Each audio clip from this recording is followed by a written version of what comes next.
Welcome to Mission Majjhima. Ajahn. So tell us about Majjhima Nikaya number 19, the Dvedha Vitakka Sutta.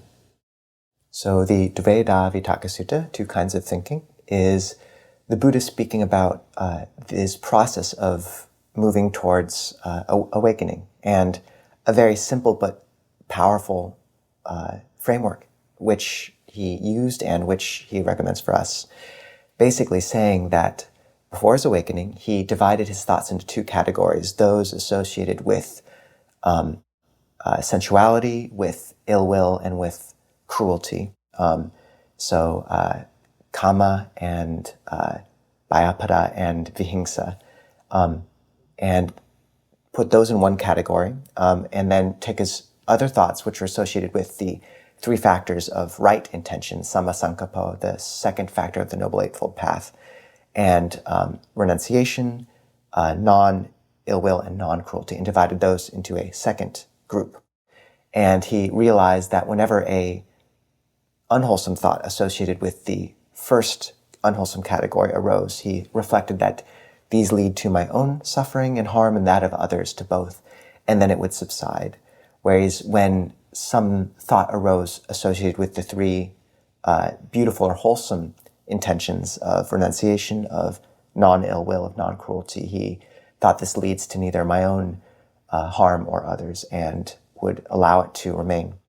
And then he gives this beautiful analogy of a cowherd, saying that just as a cowherd would interact with their cows before the harvest at the end of the rainy season when the crops were thick, poking them and prodding them to keep them in line, so that they did not wander into the crops and eat all the crops, basically, and he would get punished.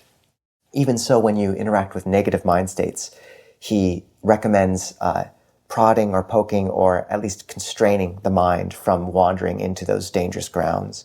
Whereas just as a cowherd at the end of the hot season, when all the rice or all the crops have been harvested, would be able just to rest under the shade of a tree and watch the cows, just mindful of there are those cows. Even so, and I think that is literally the quote, one can interact with positive mental states just by being mindful of them, and a more gentle permission. So this beautiful analogy, followed by the thought that even if he pursued these wholesome thoughts in this good group of thinking, his mind would eventually become tired, and even if they led to no negative repercussions or harm in the moment, and that this would mean the mind was far from concentration. And so he gave those up, those thoughts, and descends into jhana, and again moves through the four jhanas, these deep states of meditative absorption, which issue into the three insight knowledges the night of his awakening, that of his past lives, that of other beings, passage through samsara in line with their karma, and finally to the ending of the asava, the effluence and enlightenment. And then finally he ends with this beautiful simile of a herd of deer led down a wrong path by Mara through sensual desires, by decoys of a male and female deer who he equates to ignorance and chandaraga, delight and lust, versus deer led through this dangerous marsh through the right path of the Noble Eightfold Path by the Buddha, who gets rid of those decoys. So it's this progression of the whole path interwoven with these beautiful similes, all starting with this simple directive to divide our thoughts into wholesome and unwholesome. So Ajahn, what did you find meaningful in the sutta, or interesting? What would you like to draw out? Well, it has perhaps one of my favorite quotes from the whole Pali Canon is, whatever one thinks and ponders upon, that will become the inclination of one's mind. And it's just such good advice for realizing and questioning how are we spending our time. And yeah, the Buddha gives us a Theravada Buddhism is very dualistic in certain respects, in many respects. And here in particular, we've got these two buckets that you put your thoughts. Is this a wholesome thought that will lead to one's own affliction, to the affliction of others, or to the affliction of both? Will it lead away from wisdom and away from nibbana? One can ask oneself each of those questions as to which bucket one's going to place it in. will this lead to my own affliction? Okay, think about that for a second. And the Buddha said when he thought about that he realizes if it does lead to his affliction, then he doesn't want to think that, and then, puts it in that bucket not to be encouraged. Similarly with if it leads to the affliction of others, or to both, or away from wisdom, or away from nibbana. And if it does lead away from those things, those wholesome things, then the Buddha said that he wouldn't think it. Basically, it's phrased as of biographical. So he's talking about before he attained awakening as a bodhisattva. This is how he bifurcated his way of thinking. And just that quote, whatever one thinks and ponders upon, that will become the inclination of one's mind. It's a very simple truth, but extremely powerful that, is the truth behind any habit, wholesome or unwholesome. So, and for yourself, Ajahn, anything else you'd like to pull out of this sutta? I think one key point for me might be the fact first that 2 of the 3 factors of right and wrong intention deal with anger, just because it's such a prominent aspect of many of our experience and what we have to steer the mind away from. Ajahn Brahmali says a key function of mindfulness in daily life should be keeping one's sila and not dwelling in ill will. So the fact that avihingsa and abhayapada, or abhayapada and avihingsa, non-cruelty, or non-ill will and non-cruelty, are 2 of the 3, along with renunciation. It just seems to point to that in my estimation. And secondly, just the Buddha's encouragement for how we work with different mind states. The fact that you can't just always, at the beginning, it is enough for him just to know that these states lead to harm, and that is enough just for, in the light of wisdom, negative mind states to dissolve. And that's great when that can happen.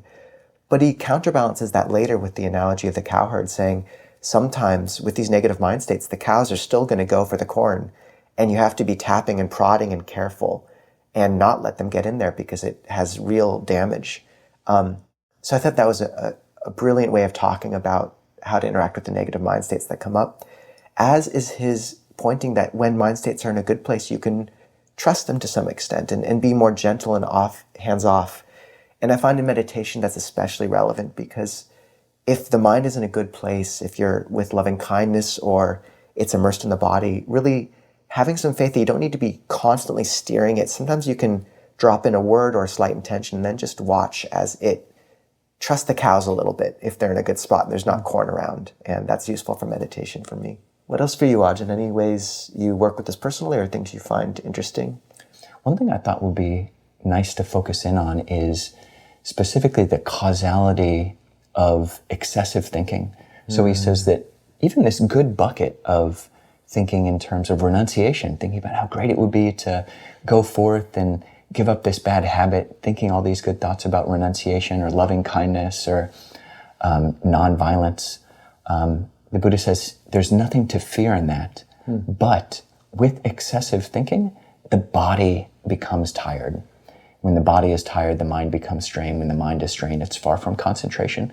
But just that specific insight, and just said so nonchalantly, just with excessive thinking, the body becomes tired. There's so much insight there. I mean, I think modern science will back that up. I mean, the percentage of one's calories which are consumed by the brain just processing is way out proportion to its size and its mass, etc., in proportion to relationship to other organs in the body.